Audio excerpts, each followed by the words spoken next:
এত টাকা দিয়ে প্রিন্টার কিনেছেন, সেই প্রিন্টার কিন্তু আপনারই সামান্য একটা ভুলের কারণে সম্পূর্ণ ড্যামেজ হয়ে যেতে পারে। তো এবার আসি কিভাবে এই ড্যামেজটা হয়।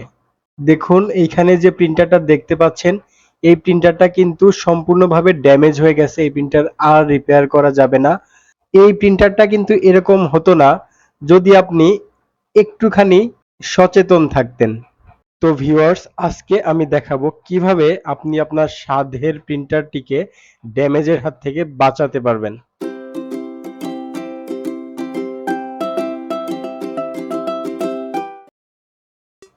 তো ভিউয়ার্স, আমার হাতে যে বক্সটা দেখতে পাচ্ছেন যেখান থেকে কালি পড়তেছে, এই বক্সটার নাম হচ্ছে ওয়েস্ট ইঙ্ক প্যাড। এটা 3110 প্রিন্টারের ওয়েস্টিং প্যাড। এপসনের সকল মডেলেই ওয়েস্টিং প্যাড থাকে, কোনো প্রিন্টারের সামনে, কোনো প্রিন্টারের তলায়, কোনো প্রিন্টারের সাইডে, বিভিন্ন জায়গায় এই ওয়েস্টিং প্যাডটা থাকে এবং এখানে ওয়েস্টেজ কালি গিয়ে জমা হয়। আর এই ওয়েস্টিং প্যাড যখন ফুল হয়ে যায় তখন আপনার প্রিন্টার একটা ইরর দেয়, সার্ভিস রিকোয়ার্ড, বা প্রিন্টারকে রিসেট দিতে হয়। ওয়েস্টিং প্যাড কাউন্টার তখন সফটওয়্যার থেকে রিসেট করতে হয়। আর ভুলটা আমরা এই জায়গায় করি, আমরা সফটওয়্যার থেকে ওয়েস্টিং প্যাড কাউন্টার রিসেট করে বা ইনিশিয়ালাইজ করে প্রিন্টারটা আবার ইউজ করতে থাকি, কিন্তু ফিজিক্যালি যে ট্যাঙ্কটা ফুল হয়ে গেছে কালি দিয়ে, সেই ট্যাঙ্কটা কিন্তু আমরা পরিষ্কার করি না। তো তখন কি হয়, আবার প্রিন্ট করতে করতে এই ট্যাঙ্কটা আরো ফিল আপ হয়ে যায়, এভাবে হইতে হইতে ওভারফ্লো হয়ে যায়, অর্থাৎ এই ওয়েস্টিং প্যাডটা সম্পূর্ণ ভরে যায়, ভরে ওভারফ্লো হয়ে কালির পর প্রিন্টারের মধ্যে ছড়িয়ে পড়ে। তো এবার আসি আপনি এর হাত থেকে কিভাবে বাঁচবেন। ভিউয়ার্স, যখন আপনারা প্রিন্টার সার্ভিস রিকোয়ার্ড প্রবলেম হলে রিসেট করে নেবেন, নিজেও করতে পারেন অথবা কাউকে দিয়ে যদি রিসেট করিয়ে নেন, রিসেট করার পর আপনার প্রথম কাজ হবে চেক করা যে ওয়েস্টিং প্যাড কালি দ্বারা পূর্ণ হয়ে গেছে কিনা। যদি ওয়েস্টিং প্যাড ভরে যেয়ে থাকে কালি দিয়ে, তাহলে আপনার ওয়েস্টিং প্যাডটা কিন্তু এভাবে আমি যেভাবে পরিষ্কার করতেছি, আপনি এভাবে ওয়াশ করতে পারেন অথবা ওয়েস্টিং প্যাডটা চেঞ্জ করতে পারেন। বেটার হয় আপনি যদি চেঞ্জ করেন, আর যদি চেঞ্জ নাও করেন, এই যে এইভাবে ওয়েস্টিং প্যাড ধুয়ে রোদে শুকিয়ে কিন্তু আবার প্রিন্টারে লাগিয়ে দিতে হবে। অর্থাৎ আপনার প্রিন্টারের যত নষ্ট কালি আছে, ওয়েস্টেজ কালি, এই কালি কিন্তু গিয়ে এই বক্সে গিয়ে জমা হয়। তো প্রথমে যে প্রিন্টারটা দেখালাম ওটা ওয়েস্টিং প্যাড পরিষ্কার করে নাই, যার কারণে কালি ওয়েস্টিং প্যাড ফিল আপ হয়ে অতিরিক্ত কালিটা প্রিন্টারের মধ্যে ছড়িয়ে পড়ছে, ছড়িয়ে সম্পূর্ণ প্রিন্টারটাকে নষ্ট করে দিছে।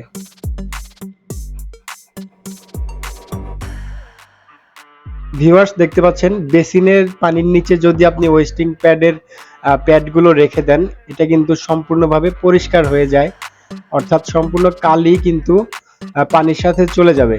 তো চলে যাওয়ার পর আমরা এই প্যাডগুলো শুকিয়ে আবার কিন্তু রিইউজ করতে পারবো।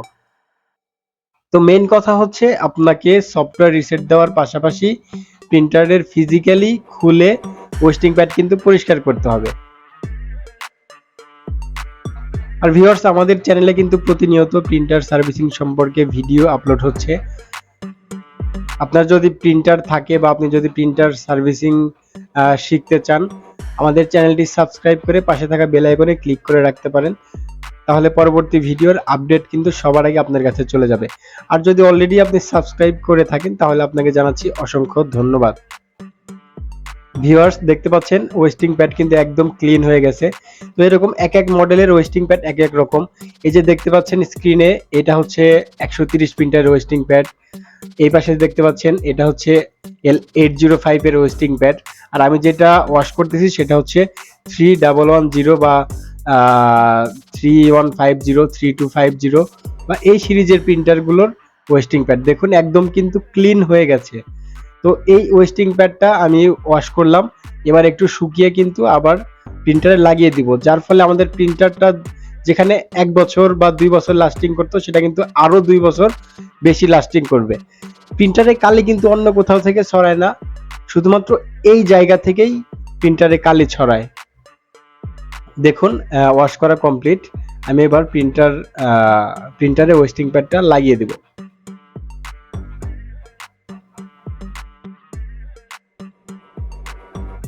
তো ওয়েস্টিং প্যাডটা আমি সূর্যের আলোতে অথবা লাইটের তাপে দুইভাবে শুকাতে পারি। যেভাবেই পারেন আপনি ওয়েস্টিং প্যাডটা শুকিয়ে নেবেন, শুকিয়ে জাস্ট লাগিয়ে দিবেন। তো এই কাজটা কিন্তু আপনি নিজেই করতে পারবেন বাড়িতে, এবং এটা কিন্তু অত্যন্ত গুরুত্বপূর্ণ কাজ। আমরা প্রিন্টারের সার্ভিস করতে বেশিরভাগই এরকম প্রিন্টার পাই যে প্রিন্টারের ভেতরে কালি পড়ে প্রিন্টার ড্যামেজ হয়েছে। কালিটা কিন্তু অন্য কোথাও থেকে পড়ে না, ঠিক এই জায়গাটা থেকেই কালি পড়ে।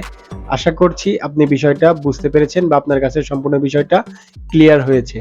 এরপরেও যদি আপনার কোনো বিষয়ে কোনো প্রশ্ন থাকে বা কোনো মতামত থাকে, আমাদেরকে কমেন্ট করতে পারেন। আমরা চেষ্টা করব কমেন্টে আপনার প্রশ্নের উত্তর দেওয়ার জন্য।